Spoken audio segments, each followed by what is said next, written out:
¿Cómo parar esto? Hoy día Henry Krofle que develó una serie de mentiras, mentiras que tienen patas cortas y que pues, prácticamente han dado a entrever que el presidente sigue mintiendo y que ya en la asamblea tampoco se están tragando el cuento, a pesar de que el señor Krofle pues estaba de ñañito con el presidente. El presidente Daniel Noboa es igual o peor al presidente Guillermo Lasso, son mitómanos. Realmente piensan que le pueden mentir al país. A mí me dio bastante vergüenza el día de ayer y voy a hablar cuando vi la tratando de hacerle preguntas al presidente, parecía que estuviera con la mamá y que supuestamente tenían ahí como una relación medio extraña en la cual ella, ¿por qué tenía que estar ahí en una entrevista que era del presidente? Y aparte le empieza a hacer preguntas como para que él hable, pero no solamente eso. Él cada vez que hablaba le miraba a ella como si fuera la mamá y ella le sonreía, le decía muy bien. Esa es la capacidad que tenemos de un presidente de la República para comunicar, que tengan que estarle diciendo si ha hecho bien el trabajo o no. Una persona completamente falsa que no sabe cómo expresarse. Un niño rico con banda de presidente que piensa que el Ecuador es su hacienda bananera y nosotros los ecuatorianos sus vasallos. Y no me voy a cansar de decir eso. Claro, él muy inteligentemente cuando quiere hacer negociados a favor de su grupo económico los hace inmediatamente. Pero cuando estamos ahí peleando todos como ecuatorianos, por ejemplo, para salir de la criminalidad que vive en este momento en el país, ahí sí se acuesta, no hace absolutamente nada y miente y miente y miente. Hoy se reincorpora usted a la asamblea. Propuestas, proyectos, ¿va a seguir con esto de fiscalizarle al señor presidente, Mónica? Claro que sí, como siempre digo, no me van a callar y aunque no estuve en la asamblea nacional presencialmente, yo estuve en territorio, estuve en Tubeya Chono, que me quedé un tiempo pequeñito, ya no me mates, Richard, no me mates, estuve unas horitas. Estuve en Quevedo, estuve también en otras provincias, en la provincia de Guayas, estuve en Guayaquil, estuve en territorio trabajando justamente por ese proyecto de ley que presentamos para condonar deuda en coactiva a agricultores y pescadores de hasta $10,000.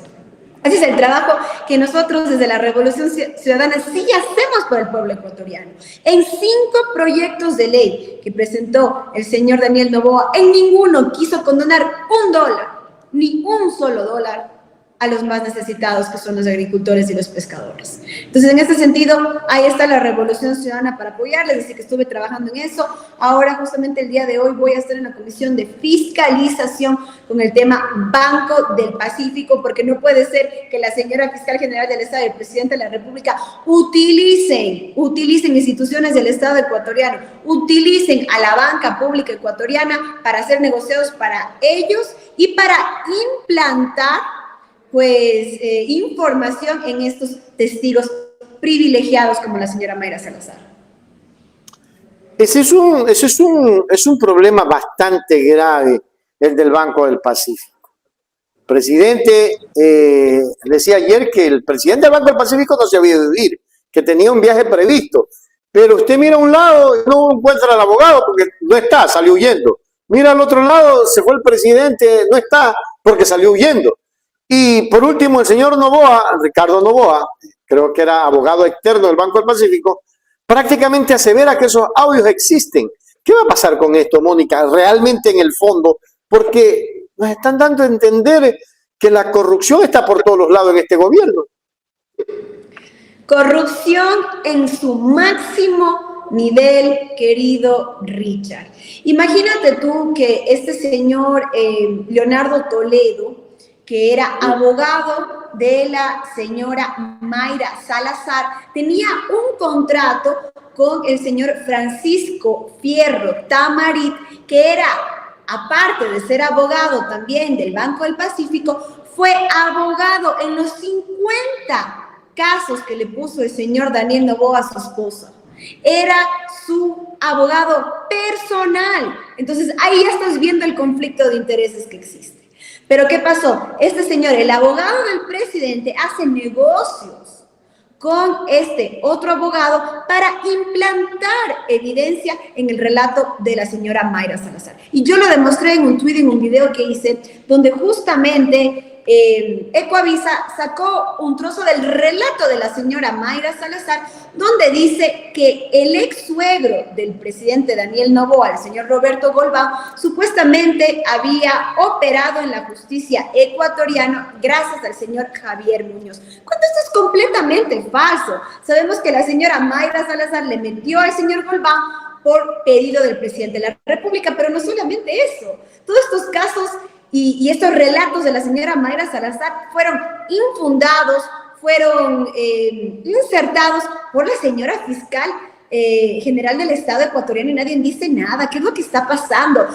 ¿Qué pasó supuestamente con los allanamientos? No le encontraron al señor Toledo, el señor Fierro Tamari ya está libre y el señor Ricardo Noboa y su hijo, el señor Esteban Noboa, que son los corruptos de este caso, porque ellos son los que están recibiendo el dinero del Banco del Pacífico para repartirlos, están huidos y aquí nadie dice nada.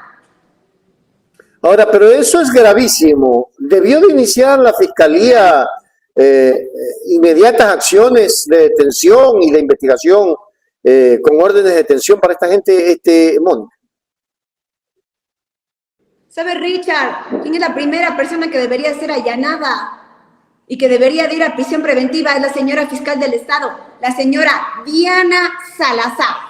Ella es la primera persona que debería de ser investigada en este caso.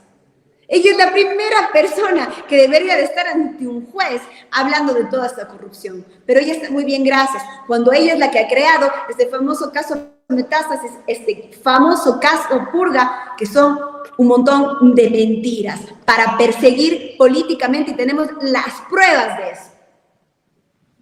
¿Qué van a hacer con esas pruebas? ¿Para cuándo el juicio político a Diana Salazar?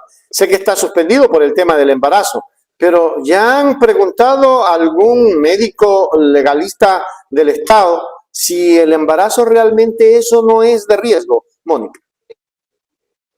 Realmente no hemos hecho esas preguntas y son preguntas necesarias. Eso es un poco delicado con este tema de que alguien esté embarazada y estos temas de que si eso no es riesgoso, es información también personalísima de la persona, pues el nivel de riesgo que está viviendo con su bebé. Pero aparte de todo, yo creo que es un tema ético y moral, ¿no? La señora fiscal general del Estado, como cientos de mujeres, tenía que haber sido parte del juicio político, obviamente, y haber tenido que enfrentar el que nada debe, nada teme. Y si ella está con la verdad en la mano, qué miedo tenía. Pero obviamente hay este contubernio dentro de la Asamblea Nacional con el presidente de la Asamblea, así que esa es la situación. Pero aquí quien realmente tiene que ser fiscalizado, aquí quien realmente debe dar la cara al país es la señora fiscal general del Estado, Diana Salazar, y el presidente de la República, Daniel Noboa. Esta no es la primera vez que el presidente Daniel Noboa utiliza las instituciones del Estado para beneficiarse. El canal de la información.